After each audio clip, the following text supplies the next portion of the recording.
A single dad's card is declined at his daughter's party, while every other parent casually drops 10-0. And just when the humiliation seems unbearable, a buried secret from the past explodes, leaving one haunting question. Will love be enough to keep his little girl, or will the truth tear them apart? Before we get into the story, comment below where in the world you are watching from today. Sunlight streamed through the worn curtains of their small rental home as Ethan Miller stood in the kitchen, his weathered hands gripping his phone a little too tightly.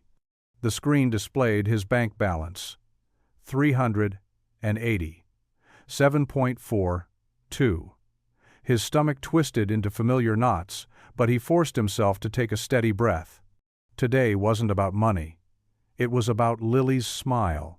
The sound of cartoons drifted from their modest living room, where Lily sat cross-legged on their second-hand couch, still in her favorite pink pajamas.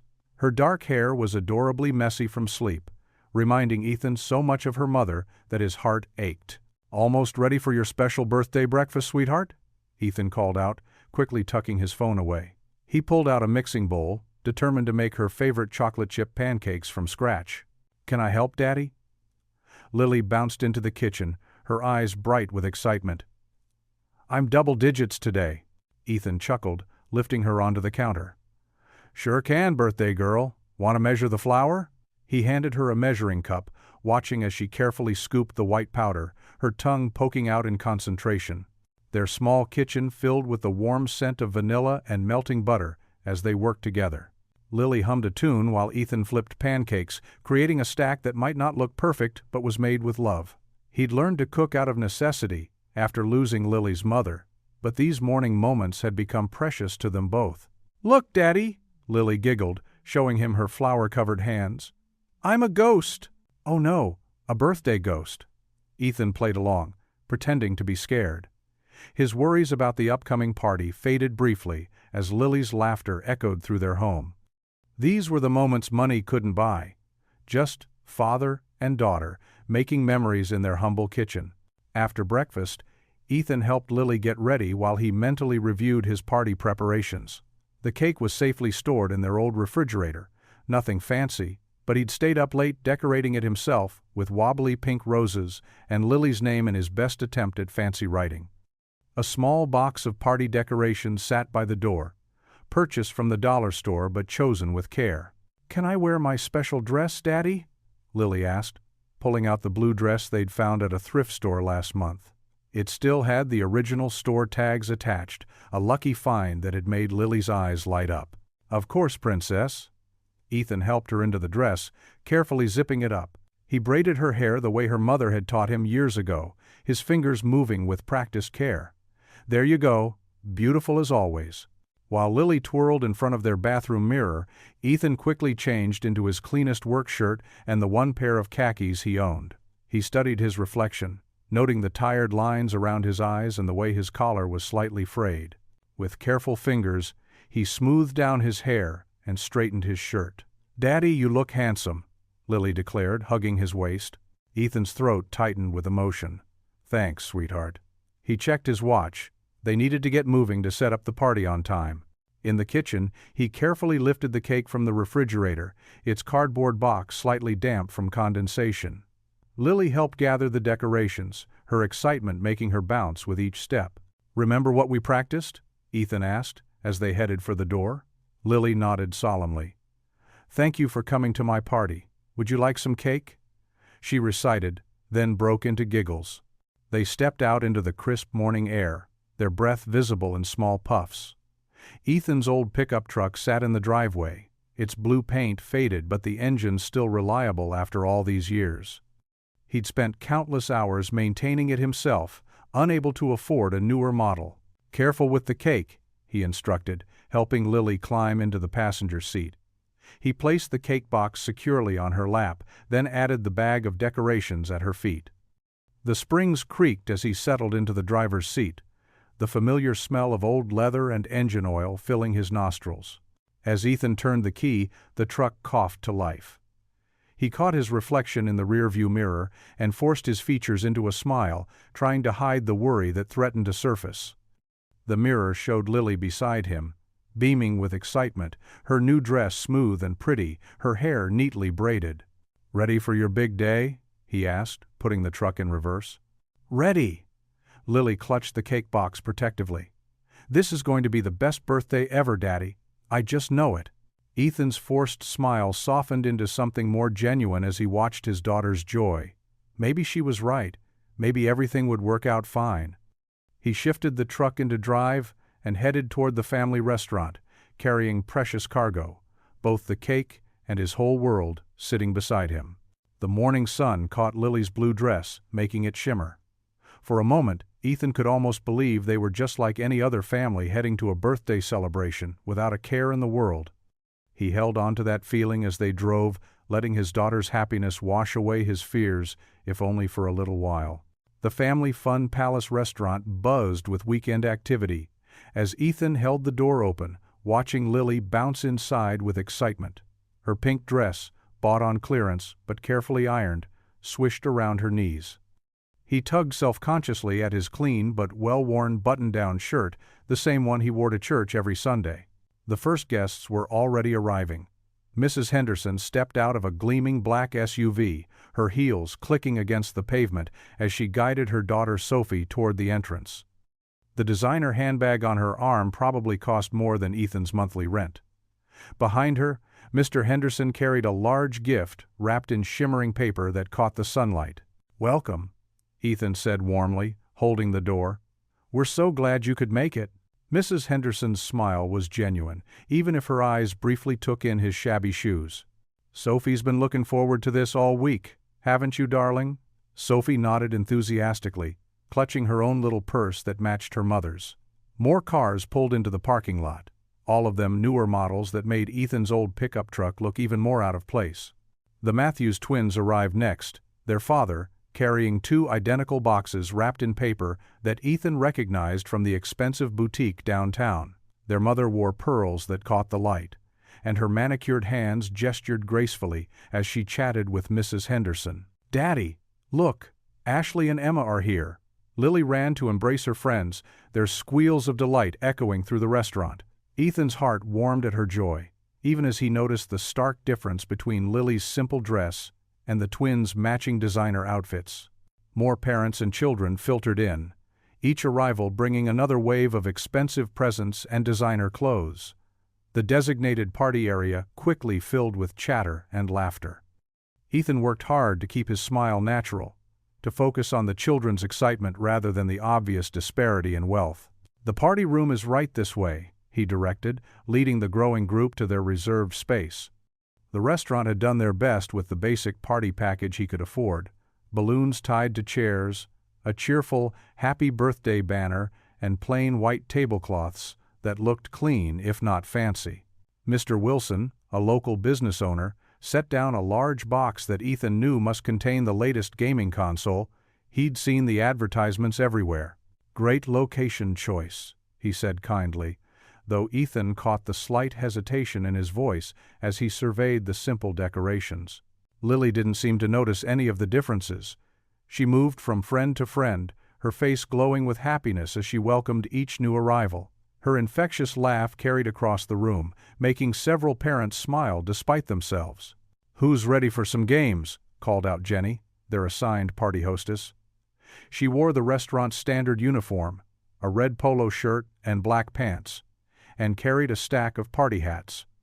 The children gathered around her eagerly, momentarily forgetting their social hierarchies in their excitement for fun. Ethan watched from the sidelines as Jenny led the kids through classic party games. They played musical chairs with enthusiasm, rich and middle-class children alike giggling as they scrambled for seats. During Pin the Tail on the Donkey, Lily spun around with her eyes covered, her smile so bright it made his chest ache with love. The parents clustered in small groups, discussing summer vacation plans that involved exotic destinations Ethan could only dream about. He caught fragments of conversation about private tennis lessons and upcoming charity galas. Standing slightly apart, he focused on making sure water glasses stayed full and pizza slices were distributed evenly. "Time for cake," Jenny announced after an hour of games. Ethan's heart swelled as he carried out the cake he'd stayed up late decorating himself. It wasn't professional looking. The frosting roses were a bit lopsided, and the writing wasn't perfectly straight, but he'd put his whole heart into it. "Make a wish, sweetheart," he said softly as Lily leaned toward the candles. The flames flickered in her eyes as she paused, thinking carefully. Then she took a deep breath and blew them all out in one try. The room erupted in applause and cheers. As Jenny cut and served the cake, Ethan noticed some of the parents exchanging glances at the simple chocolate flavor and homemade decoration, but the children dove in happily, and several even asked for seconds. Lily beamed at him from her special birthday chair, chocolate frosting dotting her chin. The party continued with present opening, each gift more extravagant than the last. Lily's genuine thankfulness for each one made Ethan proud.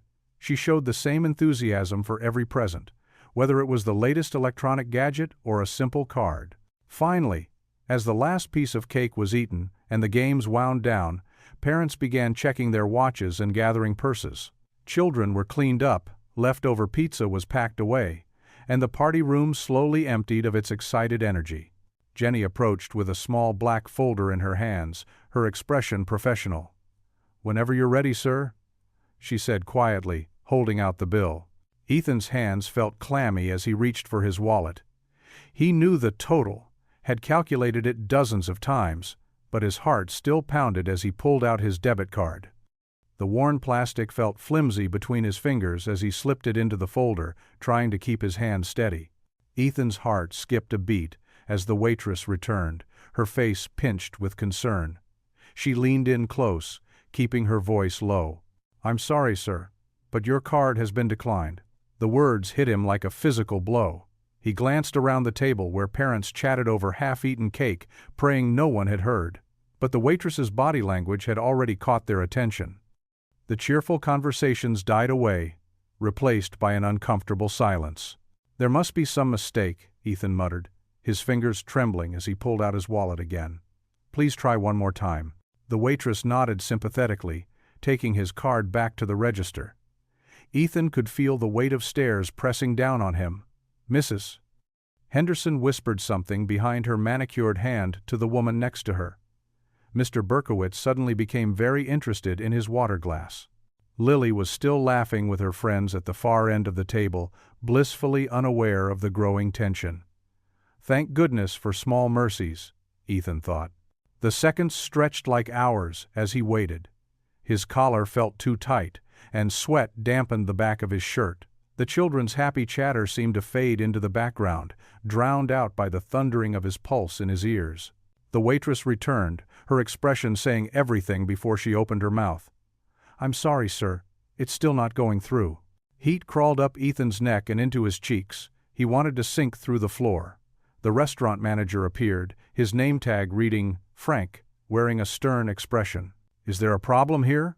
Frank asked, loud enough for everyone to hear. Ethan swallowed hard. I can run home and get my checkbook," he offered weakly, knowing his checking account was just as empty as his debit card. Frank crossed his arms. "I'm afraid we can't allow parties to continue without payment settled first. It's company policy." The silence at the table grew heavier. Ethan could see Lily starting to notice something was wrong, her bright smile fading as she picked up on the tension. "Please," Ethan whispered, his voice cracking. "It's my daughter's birthday. I can figure something out." One of the mothers cleared her throat uncomfortably. Another father suddenly needed to take a phone call. The shame burned deeper with each passing second. "I'll handle it," came a quiet voice from the end of the table.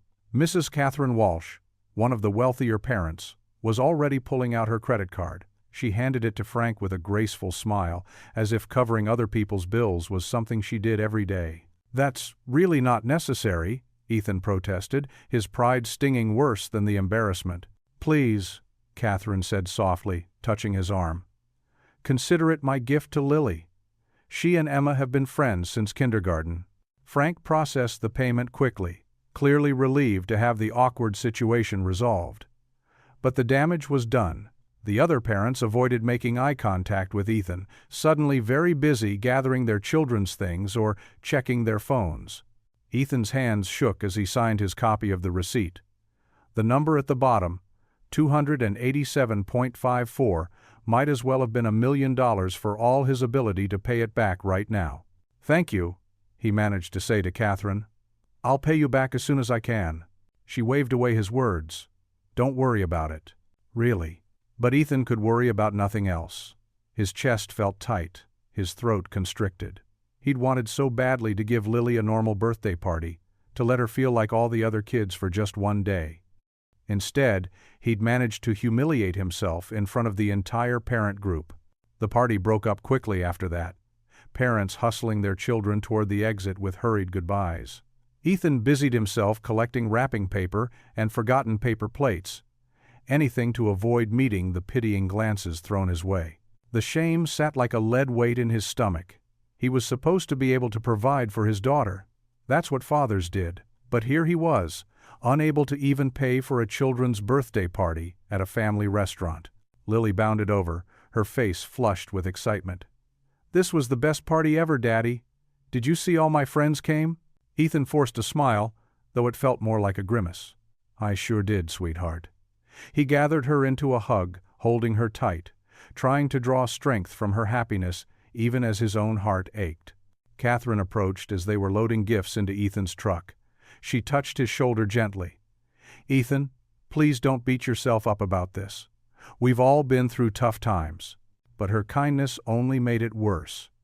Because he knew tomorrow at school, the other parents would be talking about poor Ethan Miller, who couldn't even afford his daughter's birthday party, about how Catherine Walsh had to swoop in and save the day. He nodded stiffly, unable to meet her eyes. "Thanks again," he mumbled, then climbed into the driver's seat. As they pulled out of the parking lot, Ethan glanced in the rearview mirror. Lily was humming happily, surrounded by her presence. She hadn't noticed the drama, hadn't felt the sting of public humiliation. But the shame still ate away at him, a gnawing emptiness that no amount of gratitude could fill. How was he supposed to face these parents again? How could he hold his head up at school pickup or PTA meetings? The questions tumbled through his mind as he drove home, each one cutting deeper than the last. The waitress returned, shaking her head. "I'm sorry, sir. It's still not going through." Ethan's collar felt too tight. Sweat beaded on his forehead as he fumbled in his wallet, knowing there was nothing else there. The birthday celebration had transformed into his worst nightmare. "I can help with that." A gentle voice cut through the suffocating silence. Mrs. Carter, one of the mothers, was already holding out her credit card to the waitress. Her kind eyes met Ethan's. "Please, I insist." "No, I couldn't." Ethan started to protest, but Mrs. Carter waved away his objection. "It's a birthday party. Let's keep the joy going, shall we?" She smiled warmly, though Ethan noticed a flash of understanding in her expression. She too had known hard times since losing her husband last year. "Thank you," Ethan managed, his voice rough with emotion.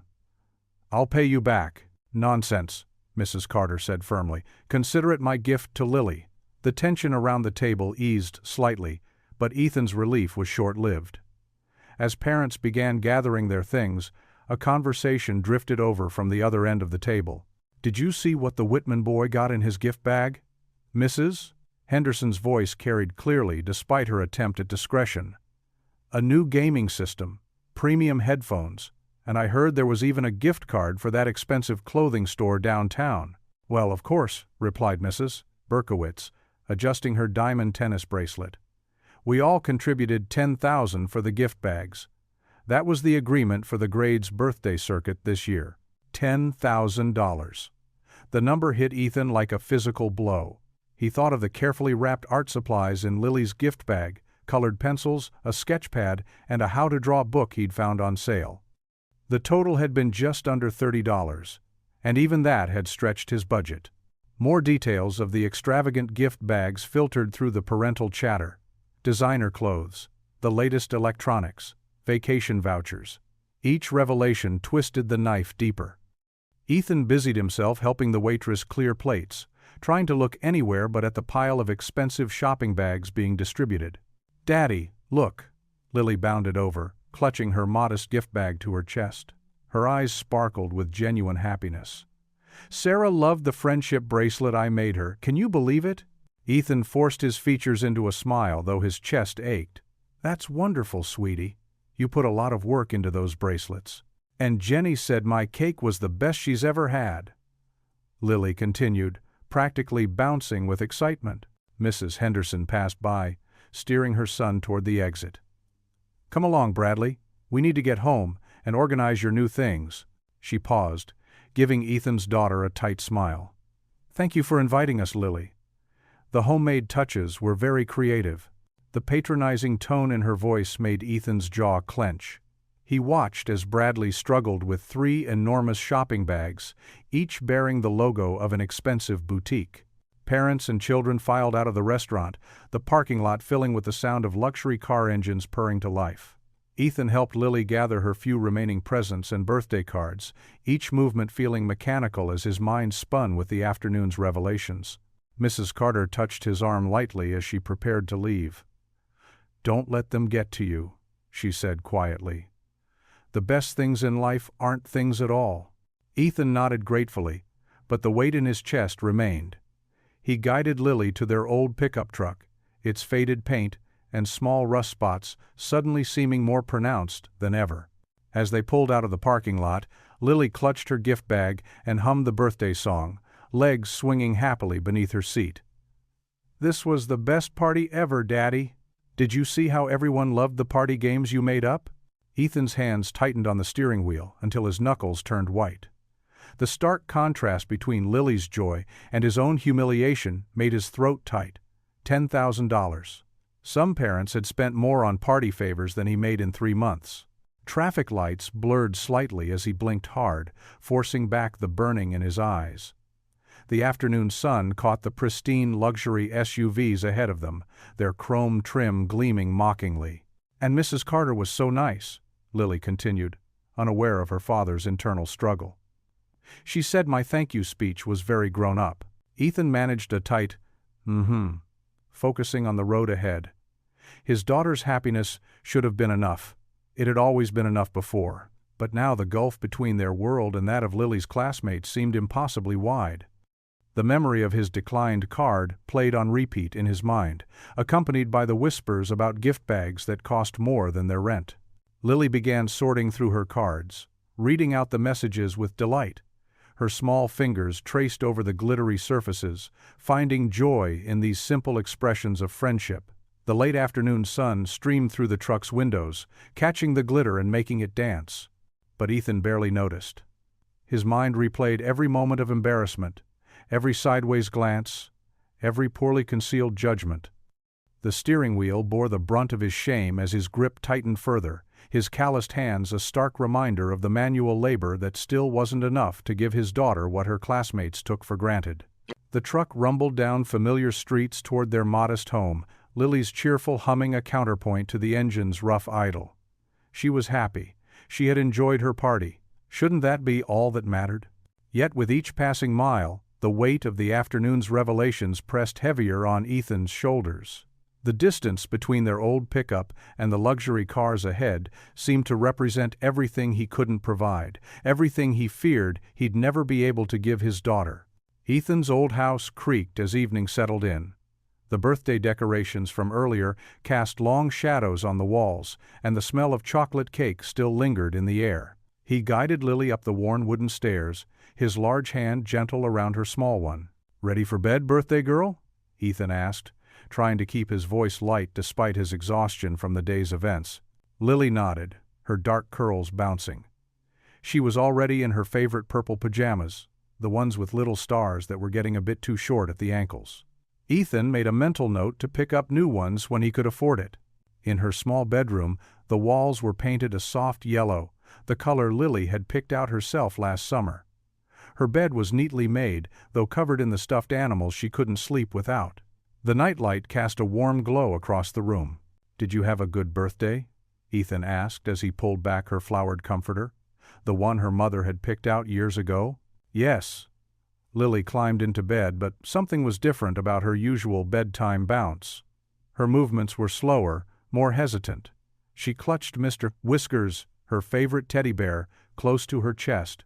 Ethan sat on the edge of her bed, the mattress dipping under his weight. He smoothed her hair back from her forehead, noticing the slight furrow in her brow. "What's on your mind, sweetheart?" Lily fidgeted with Mr. Whisker's worn ear, not meeting his eyes. The silence stretched between them, filled only by the distant sound of crickets through the partially open window. "Daddy?" Her voice was small, uncertain. "Yes, baby?" She took a deep breath, the kind children take when they're gathering courage. "Mommy says you're my daddy." The words hit Ethan like a physical blow. His hand froze mid-stroke in her hair. The room suddenly felt too warm, too small. "What? What do you mean, Lily?" Lily shifted under her covers, still not looking at him. "I heard some people talking at the party. They said Mommy used to work for Mr. Whitman and—" Her voice trailed off. Ethan's mind raced back through the years. Sarah, Lily's mother, had indeed worked as a maid in the Whitman mansion before they were married. It had been a brief job, just a few months, but— "Lily, look at me." Ethan gently tilted her chin up until their eyes met. His heart ached at the confusion he saw in her face. "Who did you hear talking about this?" "Some of the grown-ups," she whispered, when they thought no one was listening. "They were talking about Mommy and Mr. Whitman, and—" Tears welled up in her big brown eyes. Ethan pulled her into a tight hug, feeling her small body trembling against his chest. "Oh, sweetheart." He rocked her gently, like he used to when she was smaller. His own emotions churned beneath the surface, but right now, Lily needed his strength. "You are my daddy, right?" Her voice was muffled against his shirt. "Of course I am." The words came automatically, but as they left his mouth, a seed of doubt took root in his chest. He pushed it away fiercely. "I've been your daddy since the day you were born. I held you first. I was there for your first steps, your first words." Lily pulled back slightly, wiping her eyes with the back of her hand. "Promise?" "I promise." Ethan managed a smile, though his heart was pounding. "Now, it's been a big day, and little birthday girls need their sleep." He tucked her in extra carefully, making sure Mr. Whiskers was properly positioned under her arm. "I love you to the moon and back," he said, their nightly ritual. "And to the stars and further." Lily finished, but her voice lacked its usual enthusiasm. Ethan kissed her forehead and stood up, adjusting her nightlight. "Sweet dreams, sweetheart." He closed her door quietly, leaving it open just a crack the way she liked it. His feet carried him downstairs to the kitchen automatically, his mind in a fog. The dishes from breakfast were still in the sink. He'd been too rushed this morning to wash them. Standing there in the dim kitchen, Ethan braced his hands against the counter. Lily's words echoed in his head. "Mommy says you're my daddy." The same words, he realized with growing dread, that he'd overheard the Whitman sons say years ago. Sarah had worked in that house for 3 months. She'd quit suddenly, and 2 months later, she'd told Ethan she was pregnant. They'd married quickly. He'd been so in love, so excited to start a family. He'd never questioned. The kitchen clock ticked loudly in the silence. Through the window, Ethan could see the old treehouse he'd built for Lily last summer, a dark shape against the night sky. His hands gripped the counter harder, knuckles turning white. Sarah had been gone for 5 years now, taken by a quick and aggressive illness. She'd never mentioned anything about the Whitmans, about her time working there. But now, looking back, there had been moments, strange silences, uncomfortable glances when they ran into the Whitmans at school functions. Ethan released the counter and ran a hand through his hair. The doubt that had sprouted earlier was growing, spreading its roots through every memory, every moment he'd thought was certain. He looked down at his calloused hands, hands that had changed Lily's diapers, braided her hair, wiped away her tears, hands that had worked endless hours to provide for her. But were they the hands of her real father? The question sat heavy in his stomach like a stone. Outside, the wind picked up, rattling the kitchen window in its frame.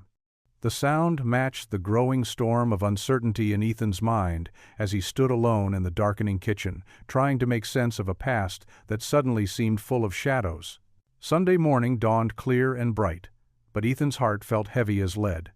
He straightened Lily's favorite yellow dress, the one they'd found at the thrift store last month. She twirled, making the fabric dance around her knees. "How do I look, Daddy?" she asked, beaming up at him. Like a ray of sunshine, Ethan replied, managing a genuine smile despite his worries. He grabbed their worn Bible from the shelf, the pages soft from years of use. The walk to church was short, their footsteps echoing on the quiet sidewalk. The white wooden building stood humble but welcoming, its steeple reaching toward the cloudless sky. Several cars were already parked outside, some gleaming and new, others like Ethan's truck, showing their age. Inside, the familiar scent of old hymnals and wood polish wrapped around them. They slipped into their usual pew near the back, where Ethan could see without being seen. As the congregation filed in, he noticed several families from yesterday's party, their designer clothes standing out against the simple surroundings. During the hymns, Lily's clear voice rose sweet and strong beside him. Ethan tried to focus on the words, but his mind kept drifting to yesterday's humiliation and Lily's whispered words about her mother. When it came time for silent prayer, he bowed his head and closed his eyes tight. "Lord," he whispered so quietly only he could hear, "give me strength. Show me how to be the father Lily needs." His throat tightened. "Please, help me know what's right." The sermon spoke of faith during trials, and Ethan found himself hanging on to every word. The pastor's message about finding strength in weakness seemed meant just for him today. As the service ended and people began to mill about, Ethan felt a gentle tap on his shoulder. He turned to find Grace Thompson standing there, her kind face framed by silver hair. She'd been at the party yesterday, but unlike the others, she'd shown no judgment when his card was declined. "Ethan," she said warmly, "I've been hoping to catch you." She smiled down at Lily. "Would you mind if I borrowed your daddy for just a minute, sweetheart?" Lily nodded and skipped off to join some other children, looking at the Sunday school artwork on the wall. "I wanted to tell you something," Grace continued, her voice soft but firm. "What I saw yesterday at the party, it wasn't what those other parents might think." Ethan's shoulders tensed, preparing for more shame, but Grace's next words surprised him. "I saw a father who worked hard to give his daughter a special day, who smiled through difficulty and put her joy first." She touched his arm lightly. "That's worth more than all the expensive gifts in the world." Ethan swallowed hard, fighting the burning in his eyes. "Thank you," he managed. "Sometimes I wonder if I'm enough." "Oh, honey," Grace said, her own eyes glistening, "you're more than enough. I raised my own children alone after Tom passed, and I know how hard it can be. But love?" She gestured toward Lily, who was laughing with her friends. "That's what children remember. That's what matters." For the first time since yesterday's disaster, Ethan felt his chest loosen slightly. "I appreciate that more than you know." They chatted a few minutes more, Grace sharing stories about her own children's birthdays years ago, some that had gone perfectly and others that hadn't. Her quiet understanding felt like a balm to Ethan's wounded spirit. As the church emptied, Ethan and Lily began their walk home. The late morning sun warmed their shoulders, and Lily skipped ahead, singing snippets of the hymns they'd just sung. Their route took them past the wealthier part of town, where grand houses stood back from the street behind manicured lawns. Ethan usually avoided this way, but today it was the quickest path home. As they approached the largest house on the street, the Whitman mansion, Ethan's steps slowed. The three-story home loomed before them, its stone facade cold and imposing despite the warm day. Movement caught his eye, and he looked up to see Charles Whitman himself standing on the wraparound porch. The millionaire's expression was unreadable as he watched them pass. His hands gripped the porch railing, knuckles white against the dark wood. Something in his gaze made Ethan's skin prickle. Was it recognition, judgment, or something else entirely? Lily, oblivious to the tension, continued her skipping. "Look at the pretty flowers, Daddy," she called out, pointing to the perfectly maintained rose garden. Ethan quickened their pace slightly, guiding Lily with a gentle hand on her shoulder. He could still feel Whitman's eyes on them as they walked past, but he kept his gaze straight ahead, Grace's words from earlier echoing in his mind. "Love is what matters. Love is enough." Monday morning arrived with a bitter chill that matched Ethan's mood. His old pickup truck rattled and coughed as he pulled into the school's circular drive, the engine protesting like it knew something he didn't. Lily sat quietly in the passenger seat, her pink backpack clutched close to her chest. Through the windshield, Ethan could see clusters of parents gathered near the school gates. They stood in their usual groups. Mothers in designer yoga wear, fathers checking expensive watches before heading to corporate jobs. But today felt different. Their poses seemed stiffer, their glances more pointed. "Ready for school, sweetheart?" Ethan asked, trying to keep his voice light. He reached over to smooth a wrinkle in Lily's uniform skirt, a gesture that had become habit over the years. "I guess so," Lily mumbled, her eyes fixed on the gathering outside. Her small fingers played with the zipper of her backpack, a nervous habit she'd picked up lately. Ethan parked the truck and walked around to open Lily's door. The morning air bit at his face as he helped her down, her Mary Jane shoes clicking against the pavement. As they approached the gates, the whispers became more noticeable, like leaves rustling in the wind. "Did you hear about Saturday? The birthday party? Working as a maid. Makes you wonder, doesn't it?" Ethan's jaw tightened, but he kept walking, one hand on Lily's shoulder. He could feel the tension in her small frame, the way she pressed closer to his side with each step. "Daddy?" Her voice was barely above a whisper. "Why are they looking at us like that? Why are they whispering?" The question hit him like a physical blow. Ethan stopped, kneeling down to meet her eyes. Behind them, he could hear the whispers growing louder, more insistent. But in this moment, they didn't matter. Only the worry in his daughter's deep brown eyes, her mother's eyes, mattered. "Sometimes, sweetheart," he said carefully, "people talk because they don't understand things. But you know what?" He tapped her nose gently, drawing a small smile. "That's their problem, not ours. We know who we are, right?" Lily nodded, but uncertainty lingered in her expression. "But Sarah's mom said—" "Hey," Ethan interrupted softly. "Remember what we always say? Actions speak louder than words. And you know what my actions say?" He pulled her into a quick hug. "They say I love you more than anything in this whole wide world." The school bell rang, its sharp peal cutting through the morning air. Students began streaming through the gates, a river of navy uniforms and backpacks. Lily gave him one last squeeze before joining the flow, her ponytail bouncing as she walked. Ethan stood, his knees protesting the movement. As he turned to leave, he caught Mrs. Anderson, one of the PTA mothers, staring directly at him. She quickly looked away, leaning to whisper something to another parent. Their laughter felt like sandpaper against his skin.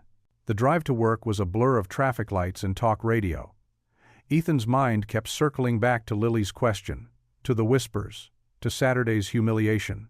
The garage where he worked as a mechanic appeared too quickly, offering no answers to the questions plaguing him. The workday dragged by in a parade of oil changes and brake repairs. By closing time, his hands were stained with grease and his back ached from bending over engines. He picked up Lily from after-school care, listening to her chatter about math class and playground games, grateful that her earlier worry seemed forgotten. Their small rental house welcomed them home, with familiar creaks and shadows. While Lily worked on homework at the kitchen table, Ethan sorted through the mail that had collected in their box. Bills, advertisements, more bills, and then an official-looking envelope that made his heart skip. He waited until Lily was absorbed in her multiplication tables before slipping into the living room to open it. The paper inside was crisp, formal, and devastating. "Dear Mr. Miller, this letter serves as formal notice that your rent payment for the past month remains outstanding. As per your lease agreement, payment must be received within 2 weeks of this notice, or eviction proceedings will commence." The words blurred together as Ethan sank onto the worn couch. From the kitchen came the sound of Lily's pencil scratching against paper, the gentle hum of their ancient refrigerator, the ticking of the clock on the wall, all the small sounds of the home they'd built together. "Daddy?" Lily called from the kitchen. "Can you help me with this problem?" Ethan quickly folded the letter and tucked it into his back pocket. "Coming, sweetheart," he called back, forcing steadiness into his voice. He pushed himself up from the couch, leaving the weight of the letter behind, but feeling its presence like a stone in his pocket as he walked to the kitchen to help his daughter with her homework. Ethan stared at the pile of bills spread across his kitchen table, the numbers swimming before his tired eyes. The eviction warning letter sat on top like a ticking bomb. Running his calloused hands through his hair, he pulled out his phone and opened the local community app. Handyman available, repairs, painting, yard work, reasonable rates. He typed the words carefully, adding his phone number at the bottom. His thumb hovered over the post button for a moment before pressing down. There was no room left for pride. The first call came that evening. Mrs. Peterson, an elderly woman 3 blocks over, needed her fence repaired. "It's not much," she said apologetically, "but I can pay cash." "I'll be there in 30 minutes, Ethan replied, relief flooding his voice. He glanced at Lily, who sat doing homework at the kitchen table. "Want to come help Daddy with some work, sweetheart?" Lily's face lit up. "Can I bring my math homework? I might need help." They loaded Ethan's old toolbox into the truck, and Lily clutched her schoolwork to her chest as they drove. The fence job was simple enough, replacing a few broken boards and tightening loose posts. As Ethan worked, he explained each step to Lily, who watched with fascination between math problems. "See how these screws need to go in straight?" he demonstrated, guiding the drill carefully. "If they're crooked, the whole board gets wobbly." "Like when I color inside the lines?" Lily asked, looking up from her multiplication tables. Ethan smiled. "Exactly like that. Being careful makes everything better." Mrs. Peterson brought them lemonade and cookies, watching from her porch as Ethan finished the job. When she paid him, she slipped an extra 20 in the envelope. "For your sweet helper," she whispered, winking at Lily. Word spread quickly through the neighborhood. By the end of the week, Ethan's phone buzzed regularly with requests. After his shifts at the garage, he'd pick up Lily from school and tackle whatever job waited: painting Mr. Garcia's living room, fixing Mrs. Thompson's leaky faucet, mowing lawns for families on vacation. Lily became his constant companion on these jobs, proud to hand him tools or hold the flashlight. She'd set up her homework station wherever they worked, occasionally asking questions about fractions or spelling between helping her dad. "Why do you work 2 jobs, Daddy?" she asked one evening as they drove home from installing a ceiling fan. Ethan checked the rearview mirror, meeting her curious eyes. "Because sometimes love means working extra hard to take care of the people who matter most," he answered honestly. One Saturday morning, Ethan surveyed the collection of leftover materials from his various jobs. Half a sheet of plywood from the Garcias, spare lumber from Mrs. Peterson's fence, paint samples and hardware that clients had decided against. An idea began to form. "Lily?" he called out. "Want to help me with a special project?" They spent the morning measuring and planning. Ethan sketched a simple design on paper, and Lily colored it in with her crayons. The old oak tree in their small backyard had sturdy branches at just the right height. "What are we making?" Lily asked, watching him sort through the materials. "You'll see," Ethan replied with a wink. "Hand me that level, would you?" Together, they worked through the weekend. Ethan showed Lily how to sand rough edges smooth and how to check if boards were straight. She giggled when sawdust sprinkled her hair like snow, and her face scrunched in concentration as she helped hold pieces in place while Ethan secured them. By Sunday afternoon, a cozy treehouse took shape among the oak's branches. Nothing fancy, just a simple platform with waist-high rails and a small roof to keep out rain. They painted it light blue, using leftover samples from various jobs. Lily insisted on adding yellow curtains made from an old sheet, declaring it needed a woman's touch. "Ready to see your new hideout?" Ethan asked, steadying the ladder against the trunk. Lily practically bounced with excitement. She climbed carefully, following the safety rules Ethan had drilled into her. When she reached the platform, her gasp of delight made every extra hour of work worth it. "Daddy, it's perfect!" She twirled around the small space, touching everything. "Look, I can see our whole yard, and there's room for my books." And she stuck her head out the window opening, beaming down at him. "This is better than any party gift." Ethan's heart swelled as he watched her explore her new domain. The treehouse wasn't anything like the elaborate playsets in their wealthy neighbors' yards. It didn't have electricity or fancy equipment, but the joy in Lily's eyes told him it was exactly what she needed. She patted the wooden floor beside her. "Come up, Daddy. We can do homework here together." As Ethan climbed up to join her, he felt something he hadn't experienced in weeks: hope. Maybe they didn't have much money, but they had something more valuable: each other, and the ability to make something beautiful from whatever life gave them. The school auditorium buzzed with activity as parents filed in, their designer clothes and expensive perfumes filling the air. Ethan shifted uncomfortably in his work clothes. He hadn't had time to change after finishing a painting job. The fresh paint stains on his jeans stood out against the sea of tailored suits and elegant dresses. In his hands he clutched a small bouquet of bright yellow daisies from the dollar store. He'd arranged them himself, adding some green filler and wrapping them in simple white paper. They weren't the elaborate flower arrangements he could see other parents carrying, but he'd chosen each bloom carefully, knowing they were Lily's favorite. Finding his seat in the middle section, Ethan nodded politely to the parents around him. A few returned his greeting, while others simply turned away. He recognized several faces from Lily's birthday party, including Mrs. Harrison, who was now pretending to be deeply absorbed in the recital program. The lights dimmed, and the elementary school music teacher stepped onto the stage. "Welcome, parents and families, to our annual spring recital," she announced warmly. Ethan sat up straighter, his heart beginning to race with anticipation. The first few performances passed in a blur of piano pieces and violin solos. Then, finally, the teacher announced, "Next up, singing Rainbow Connection, Lily Miller." Ethan's breath caught as Lily walked onto the stage. She wore the simple blue dress they'd found at the thrift store, which they'd spent an evening carefully ironing and adding a ribbon sash to make it special. Her dark hair was pulled back in neat braids, the result of countless YouTube tutorials and practice sessions, until Ethan's fingers could weave them properly. Lily's eyes scanned the audience, and when she found him, her whole face lit up. Ethan gave her a small wave and an encouraging smile, the kind they'd practiced at home when she was nervous about performing. The piano introduction began, and Lily took a deep breath. When she started singing, her clear, sweet voice filled the auditorium. Ethan's chest swelled with pride as she hit every note perfectly, just as they'd practiced night after night in their small living room. "Why are there so many songs about rainbows?" Lily sang, her confidence growing with each word. "And what's on the other side?" Without even realizing it, Ethan found himself mouthing the words along with her.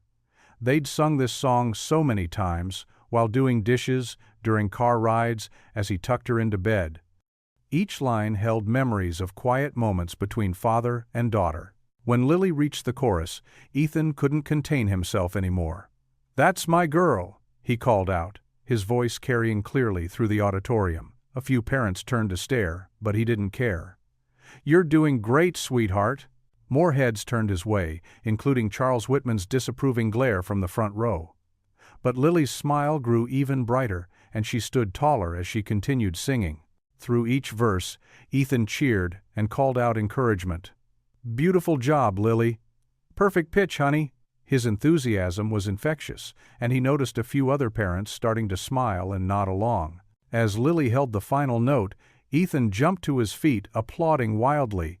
"That's my daughter!" he shouted proudly, holding up the bouquet of daisies. "Bravo, Lily!" To his surprise, several other parents stood too, their applause joining his. Even Mrs. Harrison was smiling now, clapping enthusiastically. When the recital ended, Ethan waited in the lobby with the other parents. He could hear snippets of conversation around him, comments about private voice lessons, upcoming competitions, and expensive summer music camps. But for once, the talk of money didn't bother him as much. "Daddy!" Lily's voice cut through the crowd. She came running full speed, still in her blue dress, her braids bouncing. Ethan caught her in his arms, lifting her high in the air. "There's my star!" he exclaimed, spinning her around once before setting her down. "You were absolutely amazing up there, sweetheart." "You really think so?" Lily asked, her eyes shining. "I know so," Ethan replied, presenting her with the bouquet. "These are for you, my little songbird." Lily buried her nose in the daisies, inhaling deeply. "They're perfect. And Daddy, I heard you cheering. You were the loudest one there." "Sorry if I embarrassed you," Ethan said, suddenly self-conscious. "I just couldn't help myself. You were so good up there." "Embarrassed?" Lily giggled. hugging him tight. "No way. I have the loudest, proudest daddy in the whole world. That's what makes you the best." Ethan's heart felt like it might burst. In that moment, with his daughter's arms around him and her joy radiating like sunshine, all his worries about money and status melted away. The whispers and stares from other parents didn't matter. The paint stains on his jeans didn't matter. What mattered was right here in his arms. This precious girl who saw him not for what he could buy her, but for how much he loved her. "Ice cream to celebrate?" he suggested, knowing it would stretch his budget but wanting to make the moment last. "Yes," Lily bounced excitedly. "Can we get rainbow sprinkles?" "Of course we can, birthday girl." Ethan laughed, taking her hand. As they walked toward the exit, Lily chattering happily about her performance, he caught a glimpse of their reflection in the lobby windows. A working man in paint-stained clothes, and a little girl in a thrift store dress, both wearing matching expressions of pure joy. Ethan's old pickup truck rumbled into the driveway after another long day at the garage. His shoulders ached from hours bent over engines, and his hands were rough from the extra handyman work he'd picked up. The setting sun cast long shadows across their small front yard, where the treehouse he'd built for Lily stood as a testament to their love. Mrs. Henderson, their elderly neighbor, waved from her porch. "There's some mail for you, Ethan," she called out. "Looked important. I brought it inside when it started to rain earlier." "Thanks, Mrs. Henderson," Ethan replied, managing a tired smile. She'd been watching Lily after school, a blessing he couldn't begin to repay. Inside, Lily sat at the kitchen table doing homework, her dark hair falling across her face in concentration. She looked up with bright eyes. "Daddy, I got an A on my science project." "That's wonderful, sweetheart." Ethan hugged her tight, breathing in the familiar scent of her strawberry shampoo. These moments made everything worthwhile. The long hours, the tight budget, all of it. Mrs. Henderson appeared in the doorway with an envelope. "Here you go, dear. It's from that fancy law office downtown." Ethan's heart skipped a beat. The envelope was thick, cream-colored, with an embossed return address that screamed money. His hands trembled slightly as he took it. "Thanks for watching her today," he said to Mrs. Henderson, trying to keep his voice steady. "Would you like some coffee?" "Oh no, I should get home to my evening shows. You two have a good night." She patted Lily's head on her way out. Ethan waited until the door clicked shut before opening the envelope. His eyes scanned the formal letterhead, and his knees went weak. He gripped the kitchen counter for support. "Daddy?" Lily's voice seemed far away. "Are you okay?" The letter was from Charles Whitman's attorneys. Phrases jumped out at him. "Seeking legal consultation. Concerns regarding custodial arrangements. Best interests of the minor child." Each word felt like a physical blow. "I'm fine, sweetie," he managed. "Just tired. How about you finish that homework while I start dinner?" Lily nodded, but her eyes lingered on him with worry beyond her years. Ethan turned to the refrigerator, pulling out ingredients without really seeing them. His mind raced. Charles Whitman, the millionaire whose house Lily's mother had worked in, the man who'd hosted that birthday party where everything had started unraveling. The letter didn't directly threaten to take Lily away, but the implications were clear. Whitman was exploring his options. Ethan's hands shook as he chopped vegetables. How could he fight someone with that kind of money and influence? His savings were practically non-existent after catching up on rent. "Daddy, you're cutting the carrots too big," Lily said, now standing beside him. Ethan forced a laugh. "You're right, chef. What would I do without my cooking supervisor?" They made dinner together, Lily chattering about her day while Ethan tried to focus on her words instead of the letter burning a hole in his pocket. He watched her set the table, something she'd started doing without being asked, and his chest tightened with love and fear. After dinner, they followed their usual routine. Homework check. Then a chapter of the book they were reading together. Then bedtime. But tonight, everything felt different. Each moment seemed precious and fragile. "Can we skip brushing teeth tonight?" Lily asked hopefully. "Nice try, kiddo." Ethan tapped her nose. "Future dentist bills are scarier than monsters under the bed." While Lily got ready for bed, Ethan sat on the edge of his own bed, rereading the letter. The formal language couldn't hide the threat. Whitman was suggesting he could provide a more suitable environment for Lily. The words made Ethan's stomach turn. "Daddy?" Lily stood in his doorway in her favorite pajamas, the ones with cats on them. "Can I sleep with you tonight?" Ethan quickly folded the letter. "What's wrong, sweetheart?" "Nothing." She climbed onto his bed. "I just want to." He couldn't say no. They lay down together, Lily curling into his side like she used to when she was smaller. The weight of her trust in him felt overwhelming. "Tell me a story about Mommy," she whispered. Ethan stroked her hair, thinking of her mother, his late wife who'd worked so hard, loved so fiercely. "You know how you scrunch up your nose when you're thinking hard? That's exactly what your mom used to do. She was the smartest person I knew, always figuring things out." Soon, Lily's breathing deepened into sleep. Ethan lay awake, holding her close in the darkness. His whispered words were barely audible, even to himself. "I promise I'll never let you go. I promise I'll find a way. I promise I'll be worthy of being your dad." Each promise felt like it might shatter in the speaking, but he made them anyway, his arms tightening protectively around his sleeping daughter. The letter lay on the bedside table, its threats waiting for morning. But for now, in the quiet darkness, Ethan held on to the one thing he knew was real: the love between a father and his daughter, something no amount of money could buy or measure. The letter haunted Ethan through a sleepless night. By morning, dark circles shadowed his eyes as he dropped Lily off at school. Instead of heading straight to work, he found himself driving to Grace Thompson's modest house, desperate for someone to talk to. Grace opened her door, still in her morning robe with a coffee mug in hand. One look at Ethan's face and she ushered him inside. Come in. You look like you haven't slept a wink." Her living room was small but welcoming, with well-worn furniture and family photos covering the walls. The morning sun streamed through lace curtains, warming the space. A half-finished puzzle occupied her coffee table, the kind of simple comfort that spoke of peaceful evenings at home. "I'm sorry to come by so early," Ethan said, sinking into an armchair. His hands wouldn't stay still, fidgeting with the crumpled letter he'd brought. "Nonsense. I was just about to have my second cup of coffee. Would you like some?" Before he could answer, she disappeared into the kitchen and returned with a steaming mug.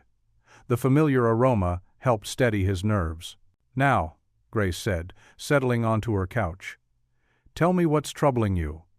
Ethan's voice shook as he explained about the letter, about Charles Whitman's threats, about the crushing fear of losing Lily.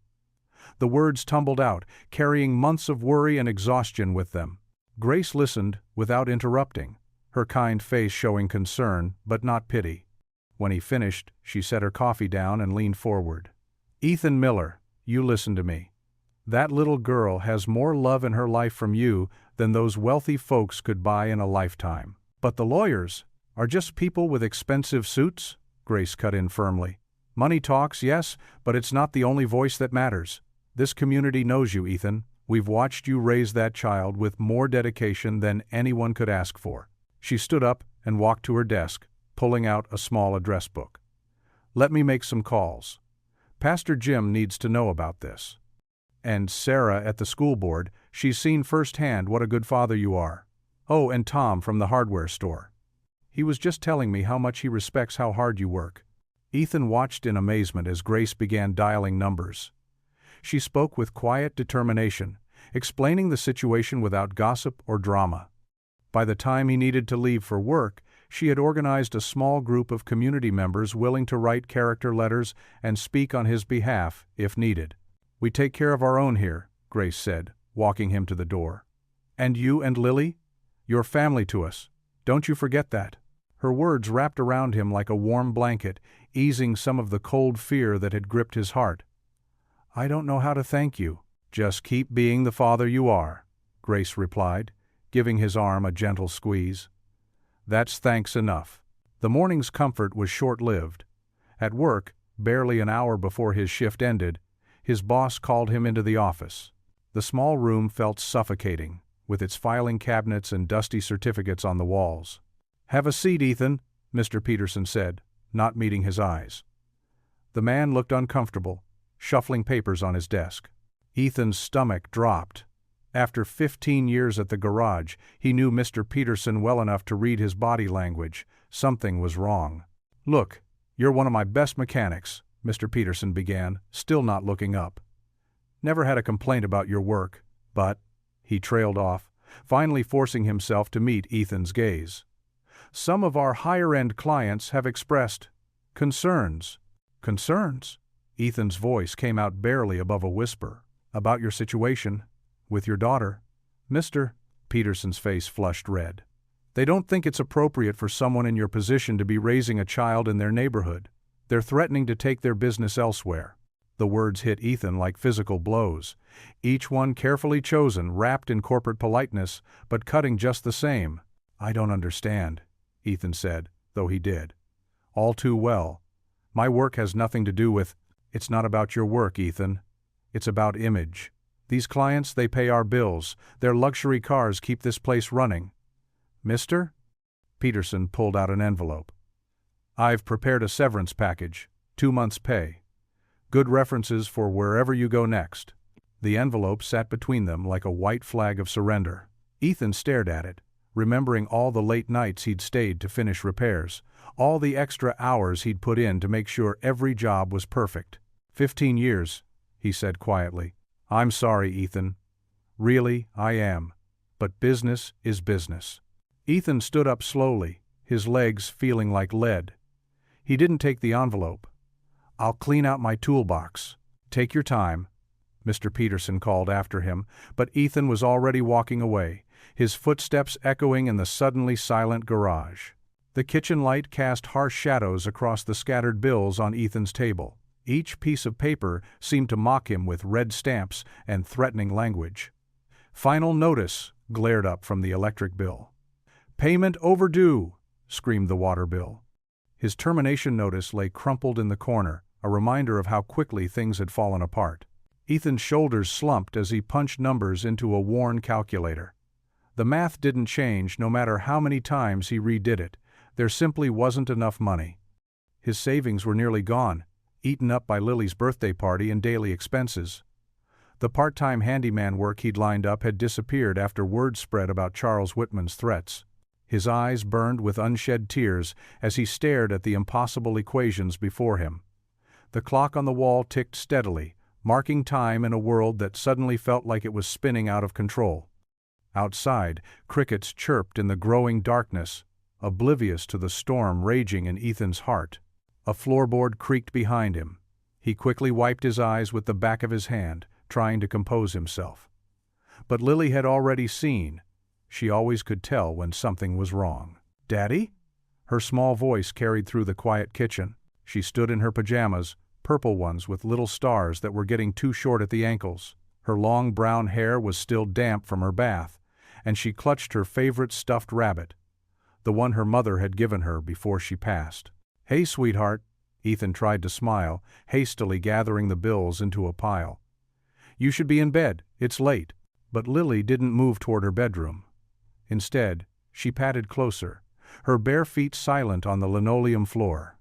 Her eyes, so much like her mother's, took in the scattered papers, the calculator, the way her father's hands trembled slightly as he tried to hide the evidence of their troubles. "Are those the scary papers?" she asked softly. Ethan's heart clenched. Of course she'd noticed. Children always noticed more than adults gave them credit for. He'd tried so hard to shield her from their financial struggles, but the weight of it all had become too heavy to carry alone. "Just grown-up stuff," he said, attempting to sound casual. "Nothing for you to worry about." Lily moved closer still until she stood right beside his chair. Without a word, she climbed onto his lap, something she hadn't done since declaring herself too big a few months ago. She settled against his chest, her rabbit squished between them, and Ethan's arms automatically wrapped around her. The familiar scent of her strawberry shampoo filled his nose, and suddenly the dam broke. A sob caught in his throat as he held her close, all his fears and worries crashing over him like a wave. He tried to stop it, to be strong for her, but the tears came anyway. Lily didn't seem shocked or scared by her father's tears. Instead, she reached up with one small hand and patted his cheek, just as he'd done for her countless times when she was upset. Her touch was gentle, full of such innocent love that it made his heart ache even more. "Don't cry, Daddy," she whispered. Then, with wisdom beyond her years, she added words that cut straight to his soul. "I don't need rich, Daddy. I just need you." Ethan's breath caught. He pulled back slightly to look at his daughter's face, seeing nothing but pure truth in her eyes. All this time, he'd been torturing himself about not being able to give her the material things her classmates had, the expensive clothes, the latest gadgets, the fancy parties. But here she was, telling him what really mattered. In that moment, something shifted inside him. The crushing weight of inadequacy began to lift, replaced by a fierce determination. His daughter's love was worth more than all of Charles Whitman's millions. Her trust in him was more precious than any luxury that money could buy. He thought about all the moments that defined their relationship, teaching her to ride a bike, bandaging scraped knees, reading bedtime stories, building that treehouse together. Those were the things that made him a father, not the balance in his bank account. Lily snuggled closer, yawning against his shirt. "Can I stay here for a little bit?" "Of course, baby," he murmured, running a hand over her hair. The bills could wait. This moment, this reminder of what truly mattered, was more important. As Lily's breathing grew steady against his chest, Ethan felt something solidify in his heart. Charles Whitman could threaten him with lawyers and custody battles. The whole town could whisper and judge, but they couldn't take away what was real. The love between a father and daughter who had weathered loss together, who had built their own kind of wealth in memories and trust and unwavering support. Ethan's tears had dried, leaving behind a new strength. He wouldn't let Charles or anyone else take Lily away. Not now, not ever. Money couldn't buy the kind of bond they shared, and no court could measure the depth of their connection. Looking down at his sleeping daughter, Ethan made a silent promise. They would face whatever came next together, and he would fight with everything he had to keep their family intact. Because Lily was right, she didn't need Rich. She needed her father, and he would move heaven and earth to always be there for her. The law office lobby smelled like leather and lemon polish. Ethan shifted uncomfortably in the stiff chair, his worn jeans and work boots a stark contrast to the elegant surroundings. His calloused hands clutched a manila envelope containing every important document he owned: Lily's birth certificate, adoption papers, and the handful of photos he had of her mother. An elegant receptionist typed away at her computer, the click-clack of her manicured nails making Ethan even more aware of how out of place he felt. He'd called dozens of lawyers before finding one who would see him for a reduced consultation fee. Even then, the $200 he'd scraped together had come from selling his prized socket wrench set, tools he'd collected over years of mechanic work. "Mr. Miller?" A middle-aged woman in a navy suit appeared in the doorway. "I'm Patricia Weber. Please come in." Ethan followed her into a modest office lined with law books. Unlike the intimidating lobby, this room felt more lived in, with family photos on the desk and a slightly crooked diploma on the wall. "Tell me about your situation," Patricia said, gesturing for him to sit. Ethan cleared his throat. "It's about my daughter, Lily. She's 10, her." His voice cracked. He took a deep breath and started again.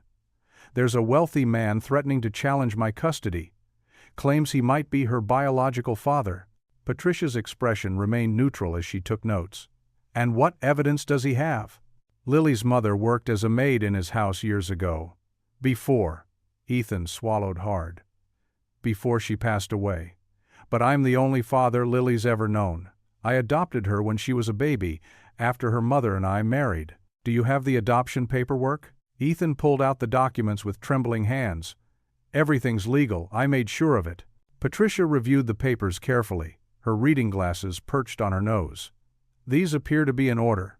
But Mr. Miller, I need to be honest with you. Custody battles are expensive, and they can get ugly." "I don't have much money," Ethan admitted. "I just lost my job because of all this. But I'll do whatever it takes. She's my daughter. Tell me about your relationship with Lily." For the first time since entering the office, Ethan's face softened. "She's everything to me. I've raised her alone since she was 3, after her mother died. I pack her lunch every day with little notes inside. I help with her homework. I built her a treehouse last month. You should have seen her face light up. And how does she feel about you? She calls me Daddy. The other night, when I was worried about all this, she told me she doesn't need to be rich. She just needs me. Ethan's eyes welled up, but he blinked back the tears. Patricia set down her pen. Mr. Miller, legally speaking, you have a strong case. The adoption is valid, and you've been Lily's primary caregiver for most of her life. Courts generally favor maintaining stable parent-child relationships. Hope flickered in Ethan's chest. So I can fight this? Yes, but I want you to understand what you're up against. This man, Charles Whitman, correct? He has resources. He'll likely hire an aggressive legal team. They might try to paint you as an unfit parent due to your financial situation. Ethan's jaw tightened. I may not have money, but I've never missed a school event. Never let her go hungry. Never put anything before her needs. That dedication will matter to a judge, Patricia said. But the process will be brutal. They'll investigate every aspect of your life. Your home, your income, your personal history. Are you prepared for that? I have to be. I can't lose her. Patricia leaned forward. The retainer for my services would normally be 5-0. Given your situation, I'm willing to work out a payment plan, but you'll still need to come up with initial filing fees and court costs. Ethan's stomach churned. Even with a payment plan, the numbers seemed impossible, but the alternative, losing Lily, was unthinkable. I'll figure something out, he said firmly. I can pick up more handyman work, sell my truck if I have to. Your determination is admirable, Patricia said, and it could be your strongest asset. Judges look for parents who put their children first, who show stability and commitment despite challenges. She handed him a thick packet of papers. This explains the custody process and what you can expect. Review it carefully.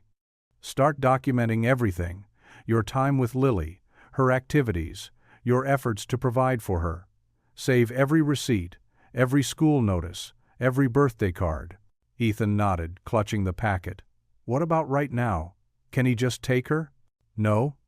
Until a court orders otherwise, your current custody arrangement stands. If anyone tries to interfere with that, call the police immediately. She wrote her cell phone number on a card. And call me, day or night. Thank you, Ethan said quietly, for giving me a chance. You're fighting for your child, Mr. Miller. That deserves respect. She stood and extended her hand. We'll talk soon about next steps. Ethan shook her hand and walked out of the office in a daze. Outside, the sky had darkened, and rain began to fall in heavy drops. He stood on the sidewalk, letting the cold water soak through his jacket. Looking up at the gray clouds, he whispered a prayer that had become familiar these past weeks. Lord, give me strength. Help me be the father Lily needs. Please, help me keep my daughter. The rain streamed down his face, mixing with tears he finally allowed himself to shed. But beneath the fear and uncertainty, a fierce determination took root. He would fight for Lily with everything he had, because some things, like a father's love, were worth any sacrifice. The afternoon sun cast long shadows across the school parking lot as parents gathered for pickup time. Ethan leaned against his weathered pickup truck, checking his watch. 5 more minutes until the bell. He'd left work early, wanting to be there when Lily came out, a small gesture to show her that nothing could keep him from being present in her life. A sleek black Mercedes pulled into the spot next to him, its tinted windows reflecting the autumn light. Ethan's heart sank as Charles Whitman stepped out, his Italian leather shoes crunching on loose gravel. The businessman adjusted his silk tie, a calculated smile playing at his lips. Mr. Miller, Charles said, loud enough for nearby parents to hear. Just the man I wanted to see. Ethan straightened up, keeping his voice level. Mr. Whitman. Parents began to gather in small clusters, their conversations dying down as they sensed the brewing confrontation. A group of mothers huddled near the school entrance, whispering behind designer handbags. 2 fathers in business suits stopped their discussion about golf to watch. I've been reviewing some interesting information, Charles continued, producing a folder from his briefcase. Did you know that your rental agreement is 3 months behind? That your employer recently terminated you?" He paused, letting the words hang in the air. "Tell me, how do you expect to provide for Lily in these circumstances?" Heat crept up Ethan's neck, but he stood his ground. More parents had gathered now, forming a loose circle around them. He spotted Grace, the kind widow, among them, her face etched with concern. "My financial situation is temporary," Ethan replied calmly, "and private." Charles laughed, the sound sharp and dismissive. "Private? When it affects a child's well-being, it becomes everyone's concern." He turned to address the growing crowd. "This man can barely afford to feed himself, let alone provide the education and opportunities a young girl needs." Someone in the crowd muttered in agreement. Ethan felt the weight of judgment pressing in from all sides, but thought of Lily's words. "I don't need rich, Daddy. I just need you." "Money isn't everything, Mr. Whitman," Ethan said quietly. "No?" Charles stepped closer, his expensive cologne filling the space between them. "Then tell me, what can you offer her? A cramped rental house? Second-hand clothes? Summer jobs instead of summer camps?" More parents had arrived for pickup time, drawn to the scene like moths to a flame. The crowd had grown to nearly 30 people, their presence adding pressure to every word exchanged. "I can offer her love," Ethan replied. "Consistency. Values that money can't buy." Charles scoffed. "Love doesn't pay for college. Love doesn't open doors in this world." He raised his voice, playing to his audience. "Face it, Miller. You're holding her back. Every day she spends in your custody is another day she falls behind her peers." A few parents nodded, while others shifted uncomfortably. Grace took a step forward, but stopped when Charles shot her a warning glance. "You think because you have money, you can judge my worth as a father?" Ethan asked, his voice steady despite the trembling in his hands. "You think a bank account determines how much someone loves their child?" "I think," Charles said, emphasizing each word, "that a real father would want what's best for his daughter. And right now, that's not you." The school bell rang in the distance, its cheerful tone a stark contrast to the tension in the parking lot. Soon, children would stream out, including Lily. Ethan knew he had to end this before she saw. Charles seemed to read his thoughts. "Worried about what Lily might hear? The truth hurts, doesn't it?" Ethan took a deep breath, squaring his shoulders. When he spoke, his voice carried across the parking lot, clear and unwavering. "Fatherhood isn't bought. It's lived every day." A murmur rippled through the crowd. Several parents exchanged glances, some nodding slowly. Even those who had sided with Charles seemed to pause, considering Ethan's words.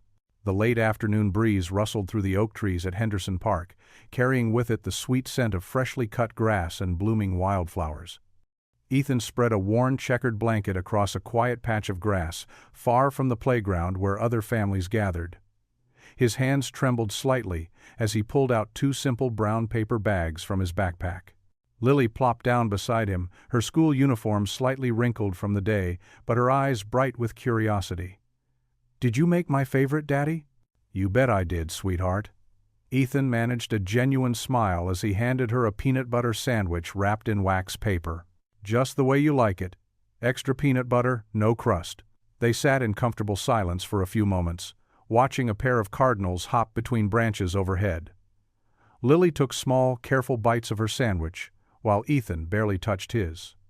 His mind was heavy with the weight of everything that had happened, but here, in this peaceful corner of the park, he felt they could breathe again. "You know what this reminds me of?" Ethan said softly, brushing some crumbs from his lap. "Your mom used to love picnics too. She'd pack these same sandwiches for us when we were dating." Lily's eyes widened with interest. She scooted closer to him on the blanket. "Really? Tell me more about Mommy." Ethan's heart squeezed at the request. He wrapped an arm around Lily's shoulders, drawing her close. "Your mom was the kindest person I've ever known. She could make friends with anyone, rich or poor, young or old. But you know what made her special? She never tried to be anything but herself." "Was she pretty?" Lily asked, resting her head against his chest. "Beautiful." Ethan nodded, his voice thick with emotion. But not just on the outside. She had this way of making everyone feel important. When she worked as a maid, she'd leave little notes of encouragement for the families she helped. Sometimes she'd fold the towels into funny shapes to make kids smile. Lily giggled at that, and the sound warmed Ethan's heart. "Like the elephant you make with my blanket?" "That's right. She taught me that trick." Ethan smiled, remembering. "She worked so hard, but she never complained. Just like you, she could find joy in the simplest things." A group of kids ran past their spot, laughing and chasing a soccer ball. Lily watched them for a moment before asking in a smaller voice, "Did she work at Mr. Whitman's house?" Ethan took a deep breath, knowing they needed to address this head-on. "Yes, she did, honey, for a little while before we got married. But you know what? She left that job because she wanted to start our own family, with me. She chose us, Lily. She chose our little life together." Lily picked at the grass beside the blanket, processing this information. "But some people are saying, listen to me, sweetheart." Ethan turned to face her fully, gently lifting her chin so their eyes met. "Sometimes people say things because they don't understand. But I was there the day you were born. I held you first, right after your mama did. You were so tiny, with these perfect little fingers that wrapped right around mine. And do you know what your mom said?" Lily shook her head, hanging on every word. She said, "Look what we made, Ethan. Look at our beautiful girl." Those were her exact words. His voice cracked slightly, but he pressed on. "You are ours, Lily. Mine and your mother's. No fancy house or expensive things can change that truth." Tears welled up in Lily's eyes, but they weren't sad tears. She threw her arms around Ethan's neck, nearly knocking over their remaining sandwiches. "I love you, Daddy." "I love you too, baby girl. More than anything in this world." He held her tight, feeling her small heart beating against his chest. They stayed like that for a while, watching as the sun began its slow descent toward the horizon. The sky painted itself in brilliant streaks of orange and pink, casting a golden glow across the park. Other families gradually packed up and left, but Ethan and Lily remained, sharing stories and memories. Ethan told her about how her mother loved to sing while she cooked, how she could grow any plant even if it seemed beyond saving, and how her laugh could fill an entire room with happiness. With each story, he could see Lily's shoulders relaxing, her smile growing more confident. As the first stars began to appear in the darkening sky, Lily helped pack up their simple picnic. She carefully folded the blanket, just as her mother had taught Ethan to do years ago. Before they stood to leave, she turned to him, her face serious but peaceful. "Daddy?" she whispered, wrapping her arms around him once more. "Yes, sweetheart? I'll never doubt who my daddy island. Never, ever." Her words were muffled against his shirt, but they rang clear and true in the quiet evening air. Ethan hugged her back, his heart full to bursting. The truth of their bond was stronger than any whispered rumors or legal threats.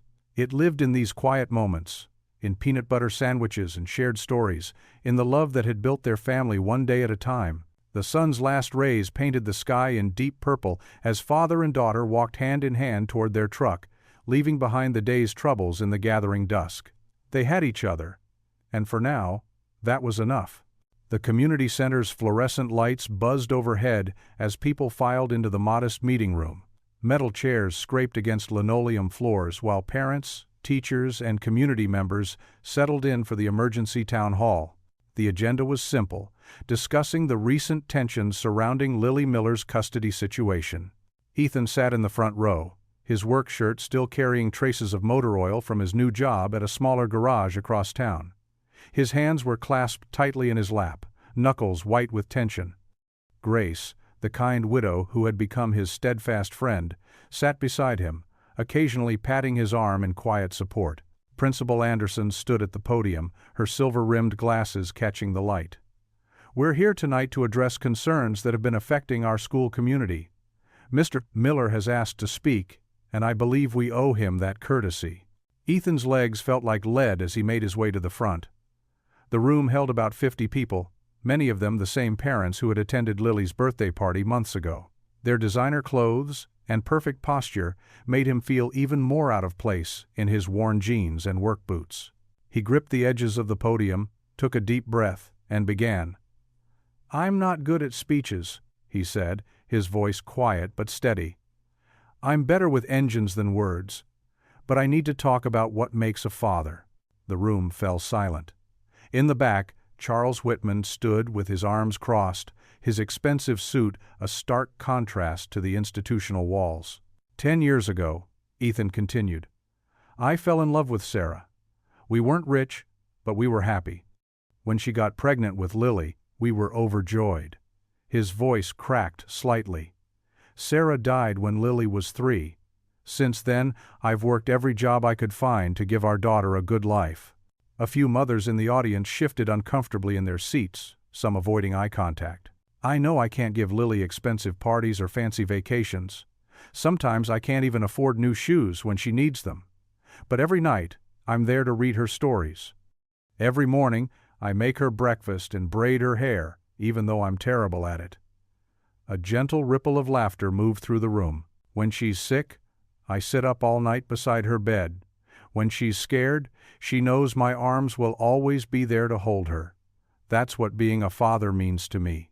Unexpectedly, Jennifer Matthews, one of the wealthiest mothers in the community, stood up. Her voice trembled as she spoke. My husband works so much to maintain our lifestyle that he barely knows our children. Last week, our son asked if Daddy still lived with us. Tears glistened in her eyes. Money doesn't buy presents. This confession seemed to break a dam. Marcus Thompson, a successful lawyer, raised his hand. I'm drowning in debt trying to keep up appearances. My kids think happiness comes with price tags, and I don't know how to fix that. More parents began to speak, their carefully maintained facades crumbling. Stories of lonely children in massive houses, of marriages strained by financial pressure, of teenagers who measured love in dollar signs. They poured out like a cleansing rain. Rebecca Chen, who drove a Ferrari to school pickup, stood with shaking hands. My daughter cried last week because I missed her piano recital. I was too busy closing a real estate deal. Mr. Miller? I saw you at every school event, cheering louder than anyone. The atmosphere in the room transformed. The invisible barriers of wealth and status began to dissolve as parents recognized their shared struggles and fears. We've been so wrong, said David Foster, a bank executive. We've been judging you for what you couldn't give Lily, while missing what you do give her, something many of us have lost sight of. Ethan's eyes grew misty as he listened to these confessions. The very people he'd felt judged by were revealing their own deep insecurities and regrets. Grace stood up, her quiet voice carrying unexpected authority. I've watched Ethan and Lily together for years. That child knows she's loved. She knows she matters. How many of our children can say the same with such certainty? From the back of the room, Charles Whitman watched the scene unfold. His usual mask of superiority had cracked, revealing something raw and uncertain beneath. His hands, usually steady, gripped the back of a chair as parent after parent spoke about the true meaning of family and success. Mrs. Anderson cleared her throat at the podium. I think we've all learned something valuable tonight about what really matters in raising our children. The room hummed with murmured agreements and quiet sniffles. Parents who had never spoken beyond polite hellos were now sharing knowing looks and compassionate nods. The artificial divisions that had seemed so important mere hours ago now appeared foolish and small. Ethan stood quietly at the podium, overwhelmed by the support he never expected to receive. His eyes met Charles's for a brief moment.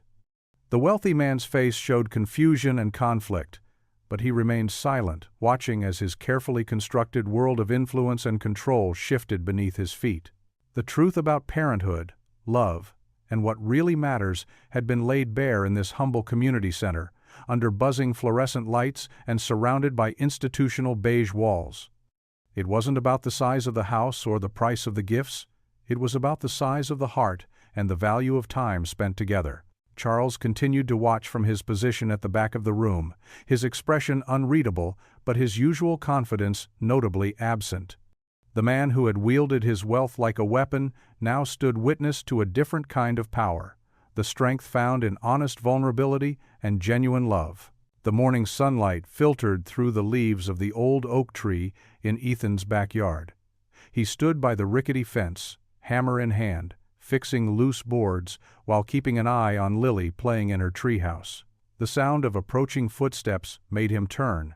Charles Whitman stood there, looking different from his usual polished self. His expensive suit was replaced by casual slacks and a button-down shirt. Dark circles under his eyes suggested sleepless nights. For once, he wasn't flanked by lawyers or wearing his trademark stern expression. "Mr. Miller," Charles said, his voice lacking its usual sharp edge. "May I have a word?" Ethan set down his hammer, wiping his hands on his jeans. His heart raced, but he kept his voice steady. "Of course." Charles glanced at Lily in her treehouse, then back to Ethan. "Perhaps somewhere private?" They walked to the small concrete patio behind the house, where two mismatched lawn chairs Saturday. Ethan gestured for Charles to take one while he settled into the other. The wealthy man looked uncomfortable on the worn plastic chair, a far cry from his usual leather office seats. "I've been doing a lot of thinking," Charles began, his fingers drumming nervously on his knee. "About Lily, about the past few months, about—" He paused, drawing a deep breath. "About her mother." Ethan's shoulders tensed, but he remained silent, waiting. "When Sarah worked in my house," Charles continued, his voice growing softer, "there was a time, a brief time." He struggled with the words. "I suspected, given the timing, that Lily might be mine." The admission hung heavy in the morning air. Ethan's hands gripped the arms of his chair, but his face remained composed. He'd suspected this was the real reason behind Charles's aggressive pursuit of custody. "I watched you at that community meeting," Charles went on, his eyes fixed on a distant point. "I heard the stories people told about you, how you worked extra shifts when Lily needed braces, how you stayed up all night when she had the flu, how you never missed a single school event despite working 2 jobs. A gentle breeze carried Lily's laughter from the treehouse. Both men turned to look at her, their expressions softening. "I thought having money made me entitled to her," Charles admitted, his voice thick with emotion. "I convinced myself I could give her a better life, but watching you these past months—" He shook his head. "I was wrong, Mr. Miller. Completely wrong." Ethan's grip on the chair loosened slightly. "She's my daughter," he said quietly but firmly, "in every way that matters." "Yes," Charles agreed, surprising Ethan. "That's exactly what I've come to understand. Biology isn't what makes a father. Love does, sacrifice does, daily commitment does." He ran a hand through his graying hair. I've been trying to buy what you've earned through years of devotion." Lily's voice floated over to them as she sang a made-up song about clouds and butterflies. Charles watched her with a mix of regret and resignation. "I'm dropping everything," he said finally. "No more legal threats, no more interference. I'm stepping back." Ethan sat very still, processing the words he'd prayed to hear. "Just like that?" Charles gave a sad smile. "Just like that. But—" he hesitated.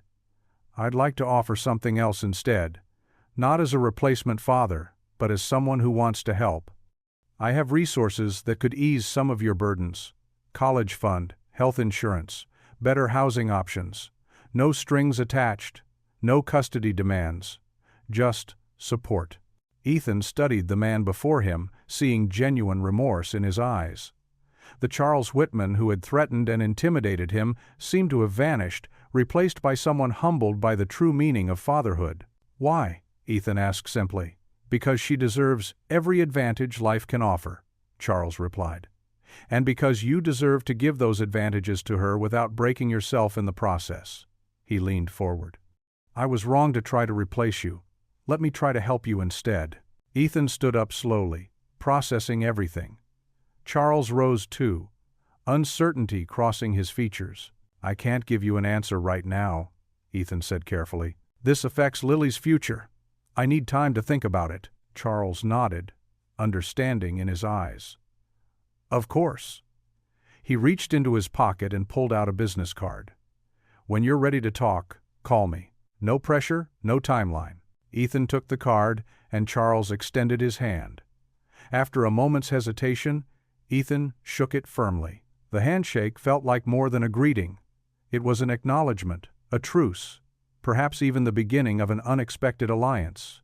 "Thank you," Ethan said quietly, "for understanding." "Thank you," Charles replied, "for teaching me what being a father really means." As Charles turned to leave, Lily called out from her treehouse, "Bye, Mr. Whitman." He waved back, a gentle smile crossing his face. Ethan watched him walk away, feeling the weight of months of worry lifting from his shoulders. The business card in his hand represented not defeat, but possibility. The storm that had threatened to tear his family apart had passed, leaving behind unexpected rays of hope. In her treehouse, Lily continued singing, her voice carrying on the breeze, the sound of pure, uncomplicated happiness. Ethan closed his eyes, letting the peace of the moment wash over him. Sometimes, he realized, the greatest victories come not from fighting, but from finding common ground in unexpected places. The late afternoon sun cast long shadows across Ethan's modest backyard. The air smelled of grilled hot dogs and the sweet perfume of Grace's famous apple pie cooling on the patio table. Ethan stood at the old charcoal grill, spatula in hand, watching smoke curl up into the golden sky. What had started as a small gathering had grown into something beautiful. Neighbors streamed through the side gate, carrying covered dishes and warm smiles. Some brought folding chairs, others spread blankets on patches of grass. Children darted between adults' legs, their laughter mixing with the cheerful chatter of conversation. Mrs. Rodriguez from next door arrived with her famous enchiladas, the tin foil still warm. "These need to be eaten right away," she insisted, patting Ethan's arm. Behind her, her husband carried a worn guitar, ready to add music to the celebration. Grace appeared at Ethan's side, arranging paper plates and plastic utensils on the rickety card table they'd set up. "Need any help with the grilling?" she asked, though they both knew she was really checking on him. "I think I've got it under control," Ethan replied, flipping a burger, "though I'm still amazed at how many people showed up." "You shouldn't be," Grace said softly. "You've touched more lives than you realize, Ethan." Near the treehouse, Lily and her friends played an elaborate game of their own invention, involving much climbing up and down the wooden ladder. Their giggles carried across the yard, punctuated by shouts of, "Your turn!" and "Watch this!" Even some of the wealthy parents had come, bringing store-bought desserts and genuine smiles. They seemed different here, more relaxed in jeans and t-shirts than their usual designer wear. Their children played freely with the others, no trace of the earlier social divisions. Charles Whitman's wife Sarah arrived with their son Tommy, carrying a casserole dish. She caught Ethan's eye and gave a small wave. Things weren't perfect with the Whitmans yet, but they were trying. Tommy immediately ran to join the kids at the treehouse, where Lily welcomed him with a high five. The wooden fence Ethan had fixed now held strings of simple white lights, casting a warm glow as dusk approached. Mr. Rodriguez began strumming his guitar, and soon a small group gathered around him, singing familiar songs. The music floated through the yard like a gentle breeze. "Daddy," Lily called, running up to the grill. Her cheeks were flushed from playing, hair escaping from her ponytail. "Can we do the sparklers now, please?" Ethan checked his watch. "Let's get everyone fed first, sweetheart. Then we'll light them up when it gets a little darker."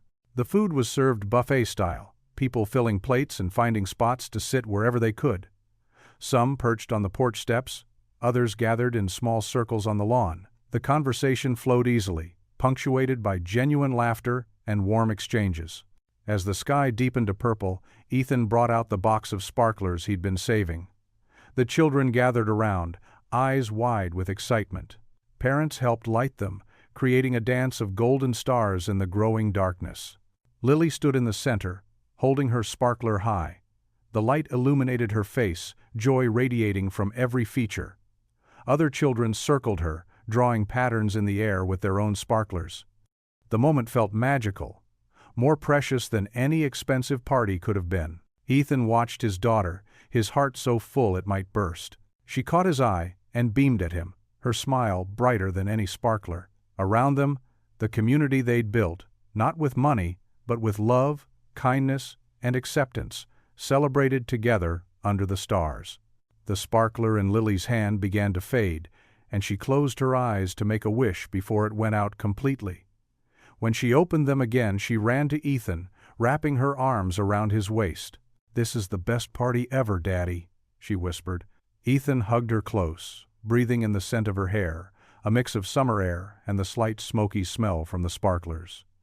Looking around at their gathered friends, the simple decorations, and the joy on every face, he knew deep in his heart that they had everything they could ever need.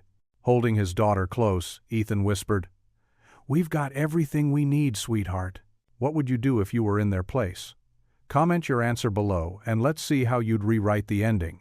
If you enjoyed the story of Ethan Miller, I handpicked the next story that you will enjoy. Please don't miss this one.